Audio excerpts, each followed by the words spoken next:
Hello friend, एक और नई वीडियो के साथ जिसको हम कह सकते हैं part two of a grievance. ये part two of a grievance ये होता है बेसिकली। इसके पहले वाले वीडियो में मैंने आपको डिटेल्ड बताया है कि ग्रीवेंस क्या होता है, क्या यूज़ करते हैं और कैसे हम अपना क्लेम ग्रीवेंस में रजिस्टर्ड करते हैं। आपको मैंने बहुत ही क्लियरली बताया है। आज हम जानने वाले हैं कि आखिर जब हम ग्रीवेंस रजिस्टर कर देते हैं और ग्रीवेंस रजिस्टर करने के बाद जब हमें ऑफिसर अपॉइंट होता है ग्रीवेंस का, तो उसके बाद हमारा क्या अप्रोच होना चाहिए, क्या हमें उनका रिप्लाई देना चाहिए, क्या रिप्लाई देना ठीक रहता है और रिप्लाई देना है तो कैसे देते हैं, क्या सारी प्रॉब्लमें आती हैं, वो सारे इसमें हम फेस करेंगे बेसिकली।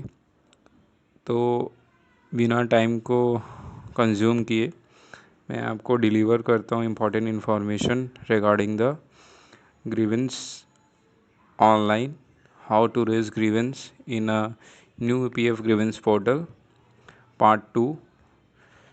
फर्स्ट ऑफ ऑल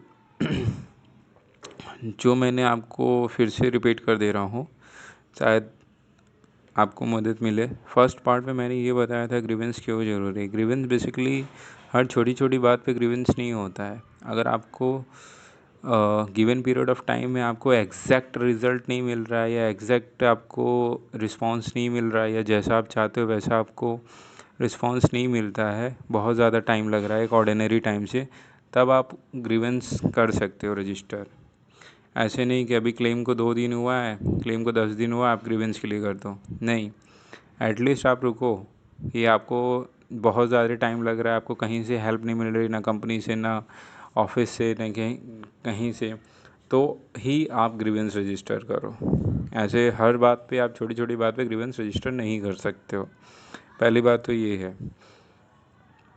तो आइए हम जानते हैं क्या राइट अप्रोच है और क्या बेटर वे है जब हम ग्रीवेंस रजिस्टर करते हैं, और क्या इश्यूज़ आते हैं और कैसा क्या होता है। सारा चीज़ ग्रीवेंस रजिस्टर करने के बाद आफ्टर 48 आवर और आफ्टर 78 आवर जब ऑफिसर अपॉइंट आता है तो क्या क्या चीज़ें होती हैं। तो आइए हम देखते हैं क्या होगा अब। तो फर्स्ट ऑफ ऑल जब आप ग्रीवेंस रजिस्टर कर लेते हो तो ग्रीवेंस रजिस्टर करने पे आपको ये पेज होगा, राइट। आप देख रहे होगे इसमें ग्रीवेंस रजिस्टर किया हुआ है, लेकिन करंट स्टेटस आप देख रहे हो क्लोज प्रपोज्ड दिया हुआ है। ये तब होता है सपोज दैट आपने अगर कोई ग्रीवेंस रजिस्टर किया है और वो क्लेम ऑलरेडी सेटल हो चुका है तो वो क्लोज प्रपोज्ड बताएगा, मतलब केस जो आपने ग्रीवेंस का किया वो क्लोज है। आपको ये ध्यान रखना है कि जो आप ग्रीवेंस कर रहे हो उसकी मेंबर आईडी और कोई भी चीज़ जो ग्रीवेंस कर रहे हो वो रिसेंटली एग्जिस्ट करनी चाहिए। ऐसा नहीं कि वो ऑलरेडी सेटल हो चुका है और आप करे जा रहे हो तो वो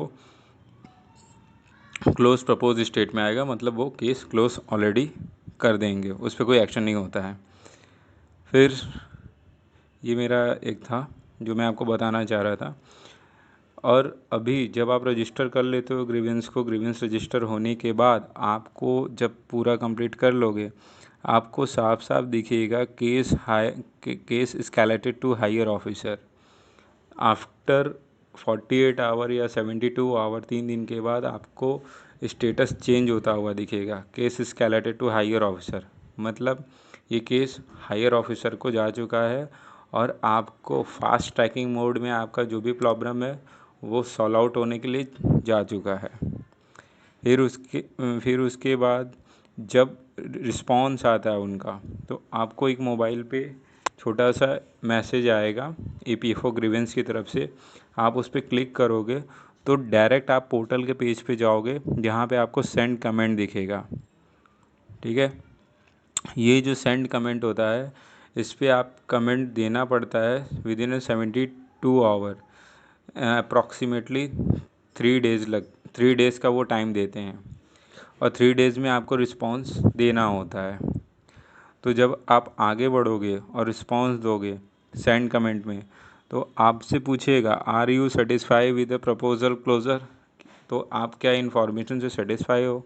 अगर यस है तो आप यस क्लोज़ करो, नो है तो नो क्लोज़ करोगे। अपने रिमार्क में अपना आप जो भी हो, अगर यस हो तो थैंक्स लिखो, नो हो तो आपको आप क्या जानना चाह रहे थे और आपको क्या नहीं मिला है सुटेबल आंसर, तो वो डिस्क्रिप्शन में आप रिमार्क में मेंशन करोगे, कैप्चर कोड डालोगे और कैप्चर कोड डालने के बाद आप सबमिट पे क्लिक करोगे। तो अगर सबमिट होता है तो सक्सेसफुल सबमिट दिखाएगा। जैसे कि हम कोई भी पोर्टल पे या किसी भी जैसा आपको मैंने प्रीवियस वीडियो में दिखाया, अगर सक्सेसफुली होगा तो आपको लिख के आएगा थंब इम्प्रेशन के साथ that your registration PF is successfully uploaded या सबमिटेड, एक थंब इम्प्रेशन के साथ आएगा। लेकिन अगर ऐसा नहीं होता है, ये भी मैं आपको बता रहा हूँ कि मोस्टली केसेस में क्या होता है, 60 to 70% केसेस में मोस्टली नहीं होता है। तो आपको परेशान होने की ज़रूरत नहीं है, आप उसको वैसे ही छोड़ दो। जब उनका गिवन पीरियड ऑफ टाइम ख़त्म होगा तो वो ऑटोमेटिकली क्या होगा, क्लोज़ हो जाएगा, ऑटोमेटिकली क्लोज़ हो जाएगा। और रही बात इस एरर की, ये एरर इसलिए है क्योंकि जब भी आप सेंड करोगे वो एरर होगा, वो सबमिट नहीं होता है। मोस्ट ऑफ टाइम क्या होता है, आफ्टर कई बार आप 5 टाइम ट्राई कर रहे हो, 2 टाइम ट्राई कर रहे हो तो एरर आता है। तो एरर हो, परेशान होने की ज़रूरत नहीं है।